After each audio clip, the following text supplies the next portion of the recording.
Hallelujah.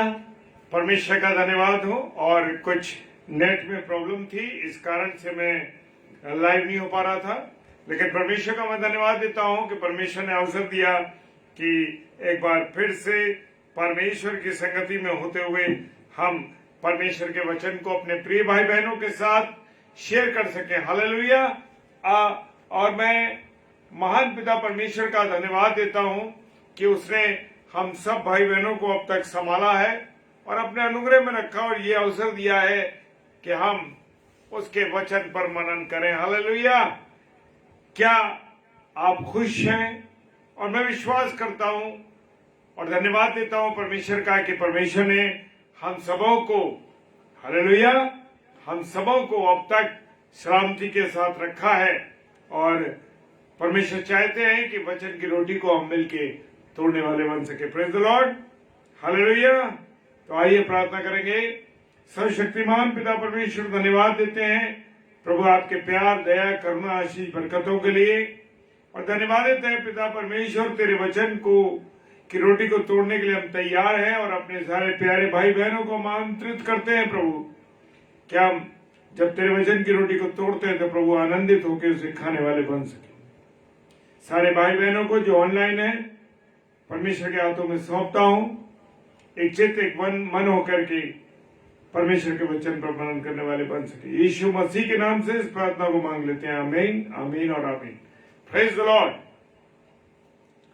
और जैसे वचन बताता है लूका रचित सुसमाचार उसका 21वां अध्याय और उसके 34 पद में लिखा है, इसलिए तुम सावधान रहो कि ऐसा ना हो, कैसा ना हो, ऐसा ना हो कि तुम्हारे मन में खुमार हो। किसी भी चीज का खुमार हो सकता है मेरे प्रिय, चाहे सत्ता का हो, चाहे किसी और पद का हो या किसी और चीज का हो, और मतवालेपन और इस जीवन की चिंताओं से सुस्त हो जाए। जीवन की चिंताएं मनुष्य को आज बहुत लगे ना। मनुष्य परेशान है कि अरे कैसे क्या करें, जीवन यापन कैसे करें, मेरे बच्चों का कैसा होगा, मेरी पत्नी, मेरा परिवार, इन सब का क्या होगा, इस बारे में मनुष्य सोच रहा है और चिंताओं से सुस्त न हो जाए और वो दिन तुम पर फंदे की नाई अचानक आ पड़े। कौन सा दिन? वो दिन जहां परमेश्वर का आना निश्चित है। हालेलुया। और मौका ही ना मिले मुझे और आपको कि मैं और आप अपना पश्चाताप कर सकें, हम पश्चाताप कर सकें, ऐसा समय ही ना आ पाए। तो मेरे प्रिय इस बात का मुझे और आपको ध्यान रखना है। और आज मनुष्य संसार की चिंताओं में और फंसा हुआ है और मन का जो धोखा उसके अंदर है। मन तो बड़ा चंचल है, कभी इधर कूदता है, कभी इधर कूदता है, कभी इधर कूदता है। अभी हम यहां हैं, अभी थोड़ी देर में मन हमको कहीं और ले जाएगा, हम उधर पहुंच जाएंगे। और आज गर्मी का मौसम है, देखते हैं कि अभी चित्त करता है उधर पहाड़ पे पहुंच गए, ये जगह अच्छी है, वो जगह। तो मन तो धोखा देने वाला है, ये कहां भाग रहा है, इधर से उधर, इधर से उधर भागता रहता है। मन का धोखा बड़ा जबरदस्त है मेरे प्रियो। और वस्तुओं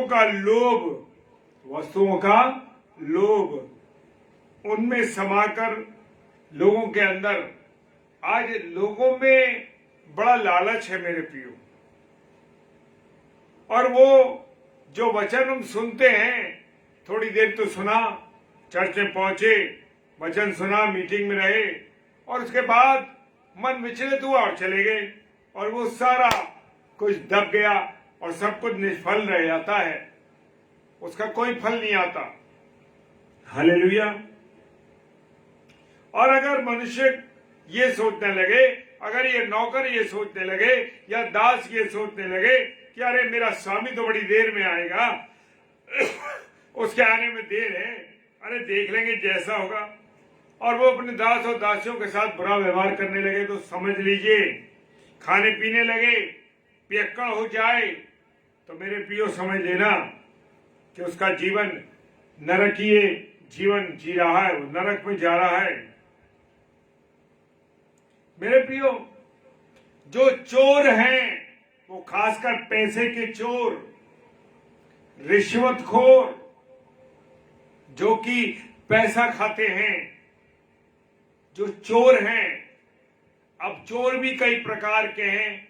कुछ लोग परमेश्वर के वचन का जो समय है, समय को चुराते हैं, उसका जो दशमांश है उसको देना नहीं चाहते, उसमें चोरी करते हैं। तो चोर तो कई प्रकार के हैं मेरे प्रियो। वो सारे चोर समझ जाएं कि हम कैसे वाले चोर हैं।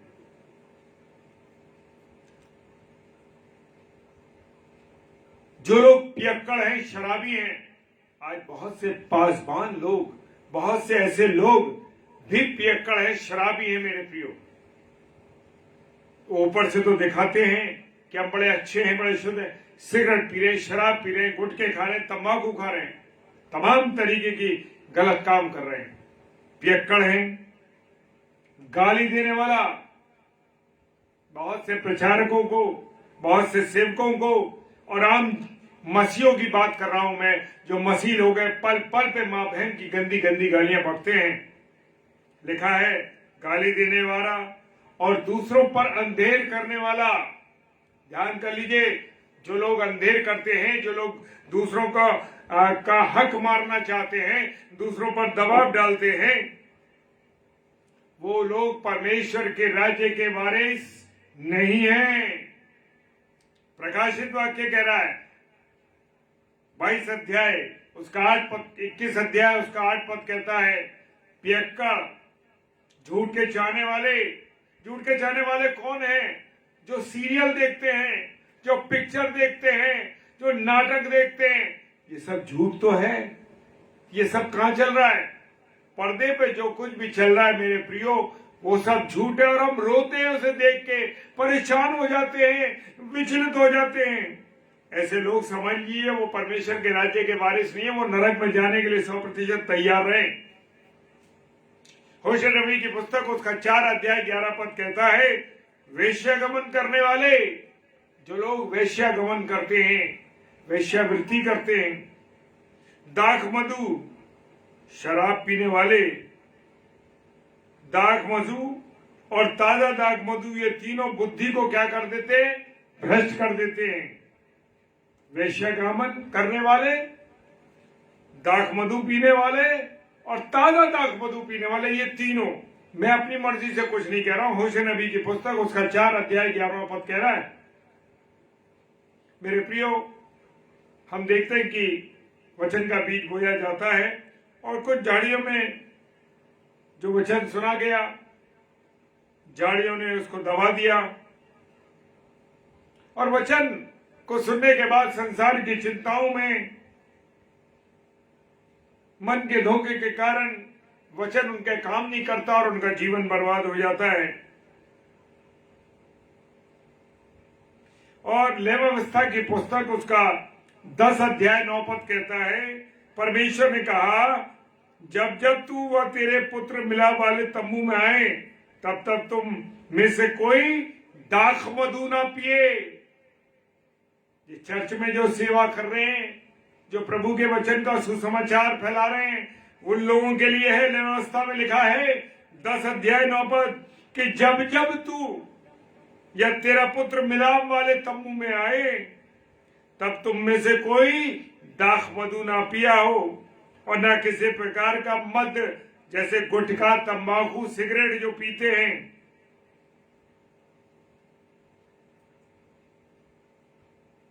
क्योंकि तुम्हारे अंदर लिखा है मद, कहीं ऐसा ना हो कि तुम मिलाप वाले तंबू में आओ और मर जाओ। तुम्हारी पीढ़ी पीढ़ी में ये विधि प्रचलित रही है। बहुत से ऐसे लोग जो इस तरीके का कर रहे हैं। यशायाह नबी की पुस्तक उसका 28 अध्याय और 7 पद कहता है, यशायाह नबी की पुस्तक उसका 28 अध्याय और 7 पद कहता है, वे ये भी दाख मधु के कारण डगमगाते और मदिरा से लड़खड़ाते हैं। याजक और नबी में मदिरा के कारण डगमगाते हैं। मैं नहीं कह रहा हूं, वो कह रहा है याजक और नबी भी मदिरा के कारण डगमगाते हैं। दाख मधु ने उनको भुला दिया है कि वे मदिरा के कारण लड़खड़ाते और दर्शन पाते हुए भटक जाते हैं और न्याय में भूल जाते हैं। समझ लो मेरे प्रियो, जो याजक, महायाजक, पादरी, बिशप, सेवक, प्रचारक, चाहे वो हम लोग क्यों ना हो, वो सबके लिए लिखा है कि न लड़खड़ाएं, क्योंकि सब ऐसा काम करने के बाद अपनी मंजिल से भटक गए हैं।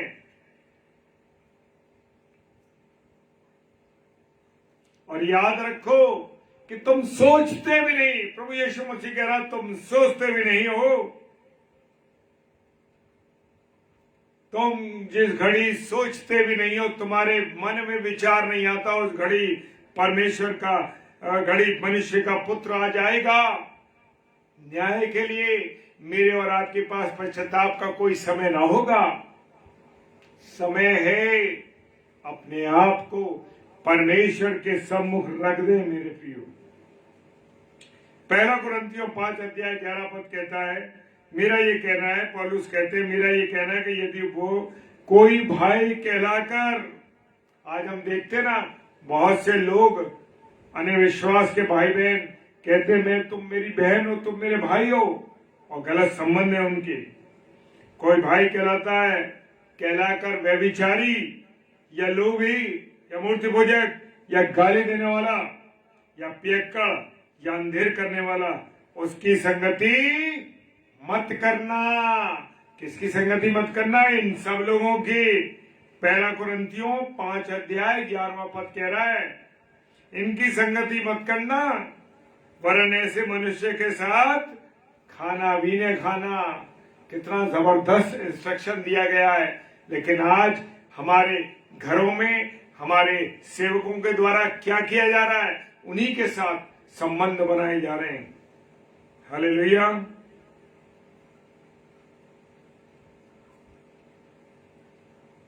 इसलिए जागते रहो कि तुम नहीं जानते कि घर का स्वामी कब आ जाएगा, सांझ को, आधी रात को, या मुर्ग के बांग देने से पहले। तो मुझे और आपको बड़ा सतर्क रहना मेरे प्रिय भाई बहनों। लेकिन कहता है वचन फिलिपियों की पुस्तक उसका 4:6 कहता है, किसी भी बात की चिंता मत करो, परंतु हर एक बात में तुम्हारे निवेदन, प्रार्थना और बेनती और धन्यवाद के साथ परमेश्वर के सम्मुख उपस्थित हों। हालेलुया। सोच लीजिए मुझे क्या और आपको क्या करना है। किसी बात की चिंता नहीं करनी। कोई परेशानी आती है मन में, तकलीफ आती है, उतार चढ़ाव आते हैं, परमेश्वर के सामने निडर होकर जाइए और उससे बात कीजिए। क्या परमेश्वर, मैं तेरे निवेदन, अपने निवेदन तेरे सामने रखता हूं प्रभु। उससे प्रार्थना कीजिए, घुटनों पे आके विनती कीजिए। देखिए परमेश्वर कैसे धन्यवाद के साथ आपके साथ उपस्थित हो जाएगा। हालेलुया। गलातियों की पुस्तक में लिखा है, जादू टोना करने वाले, बैर करने वाले, मूर्ति पूजा, झगड़ा करने वाले, ईर्ष्या, क्रोध, विरोध, फूट, विधर्म वाले लोग, इनसे दूर रहना है, इनके साथ नहीं चलना है।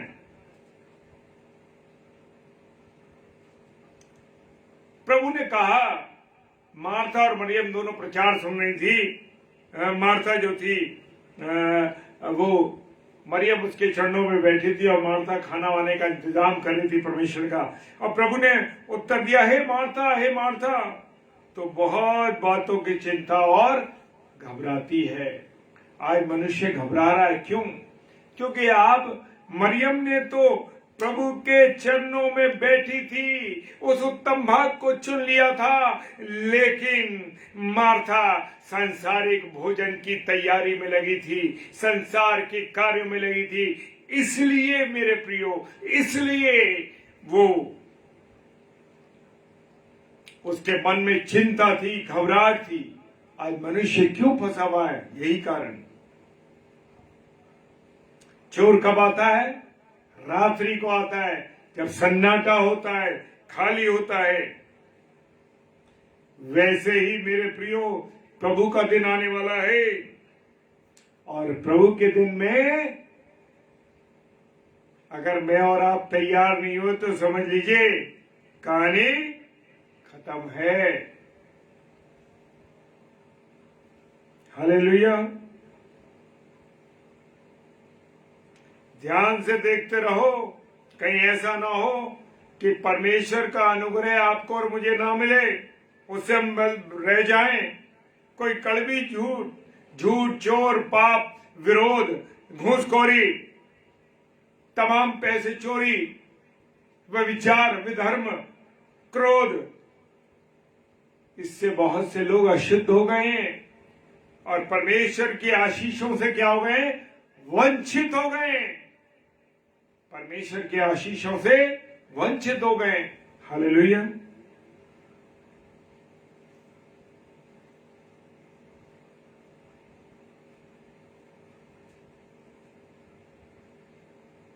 प्रभु के सेवकों के लिए, प्रचारकों के लिए, याजकों को, महायाजकों के लिए लिखा है यशायाह नबी की पुस्तक उसका 56 अध्याय 10 पद में, उसके पैर हुए अंधे हो गए हैं, वे सब के सब अज्ञानी हैं, वे सब के सब गूंगे कुत्ते के हैं जो भौंक नहीं सकते, वे सपन देखने वाले और लेटे रहकर सोते रहने वाले हैं।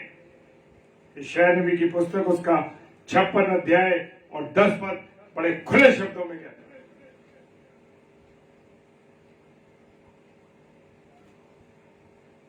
झाड़ियों में गिरा हुआ बीज वो है मेरे प्रियो, सो वे हैं जो सुनते हैं पर होते होते होते होते चिंता और धन और जीवन का सुख विलास नहीं छोड़ पाते, क्योंकि प्रभु की सेवा करने वाले लोगों के जीवन में कठिनाइयां, उतार चढ़ाव बहुत से आते हैं, और जो सुख विलास में फंस जाते हैं उनको उनका फल नहीं पकता मेरे प्रियो।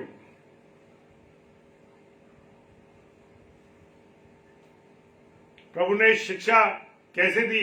पैसे लेके या सेठ में दी?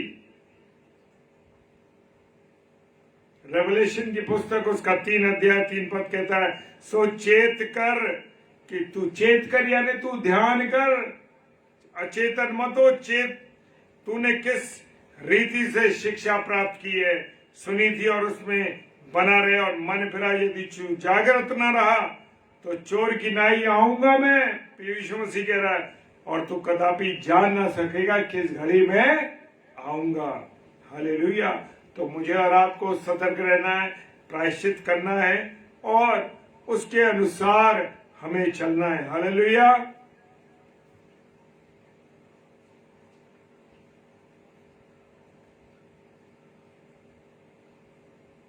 हालेलुया। मेरे प्रियो, समय को पहचानना है। समय बड़ा नाजुक चल रहा है, अंतिम घड़ियों में हम चल रहे हैं। न जाने प्रभु यीशु मसीह का कब आगमन हो जाए, तो मुझे और आपको तैयार रहना है। दाऊद राजा कहते हैं भजन संहिता 35:8 में, अचानक उन पर विपत्ति आ पड़े और जो जाल उन्होंने बिछाया है, हालेलुया। भजन संहिता 35:8 कहता है, अचानक उन पर विपत्ति आ पड़े और जो जाल उन्होंने बिछाया है उसी में वो आप फंस जाएंगे। हालेलुया। और उस विपत्ति में आप ही पड़े रहेंगे। जब हम दूसरों के लिए जाल बिछाते हैं, हम दूसरों का बुरा करना चाहते हैं, हम चाहते हैं कि उसका सत्यानाश हो जाए, तो मेरे प्रियो जान रखना, वो जो कुछ तुमने बिछाया है, जो जाल तुमने फैलाया है पंछी को पकड़ने के लिए, उस जाल में तुम खुद फंसोगे और वो विपत्ति जो तुमने दूसरों पर डाली है आपके ऊपर भी आएगी। Praise the Lord. तुम्हें चौकस रहना है, क्योंकि मुझे और आपको महासभाओं में सौंपेंगे, पंचायतों में पीटेंगे और हाकिमों और राजाओं के सामने खड़ा करा जाएगा। तो वचन में मजबूत हो जाओ। वचन तो जानते नहीं, खाते और पीते अपने जीवन की जिंदगी को गुजार रहे हैं, अय्याशी में, व्यभिचार में, बुराइयों में, गलत कामों में। प्रभु के लिए और खुदा के जीवित कलाम को हम पढ़ ही नहीं रहे। हालेलुया। बातें जरूर सख्त हैं, लेकिन वचन सच है मेरे प्रियो, कि अगर मसीह भाई बहनों तुम तैयार ना हुए तो समझ लो कि तुम्हारी और हमारी जिंदगी का क्या होगा। अगर वचन तुम्हारे पास नहीं है, ये पुस्तकें छीन ली जाएंगी। हालेलुया।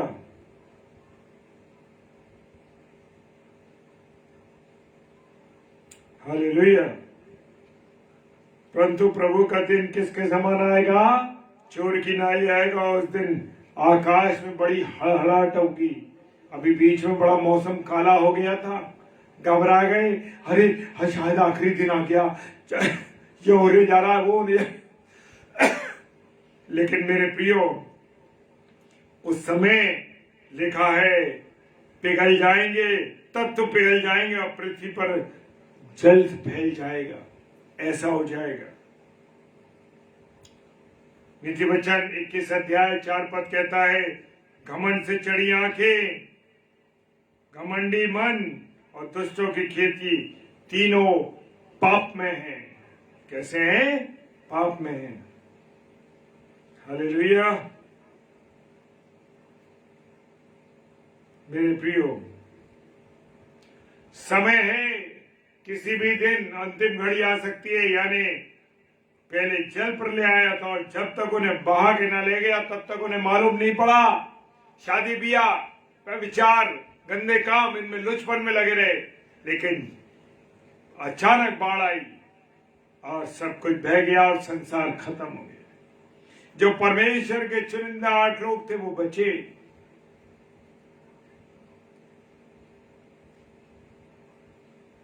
अंतिम बात बता के खत्म करूंगा। लूका रचित सुसमाचार 21 अध्याय 8 पद कहता है, उसने कहा, यानी यीशु मसीह ने कहा, चौकस रहो, भरमाए ना जाओ, क्योंकि बहुत मेरे नाम से आकर कहेंगे मैं वही हूं, पर ये समय निकट आ पहुंचा है कि तुम उनके पीछे चले ना जाना। हाँ मेरे प्रियो, शैतान तो तैयार खड़ा है, कब फड़ खाए। मुझे और आपको बचना है मेरे प्रियो। हालेलुया। परमेश्वर आप सबको बहुत आशीष और बरकत दे, और जो वचन प्रभु ने आज हमें दिया उसके लिए हम परमेश्वर का धन्यवाद दें। धन्यवाद धन्यवाद धन्यवाद के साथ परमेश्वर पिता आपके सम्मुख आते हैं और आपकी महिमा, आपकी आराधना करते हैं कि प्रभु आपने ये वचन से मामूर किया। जितने मेरे प्यारे भाई बहन ऑनलाइन है या ऑफलाइन इसे देखते हैं या यूट्यूब पे इसको देखते हैं, प्रभु सबको आशीष और बरकत दी। यीशु मसीह के नाम से इस प्रार्थना को बड़े विश्वास के साथ मांग लेते हैं। आमीन, आमीन और आमीन। Praise the Lord. कल रविवार है और कल शाम को 5 बजे सिस्टर, जो हमारी बहन कानपुर से है, श्रृंखला, तो 5 बजे आएंगी। और दोपहर में 11 बजे, संडे को दोपहर में 11 बजे बेबी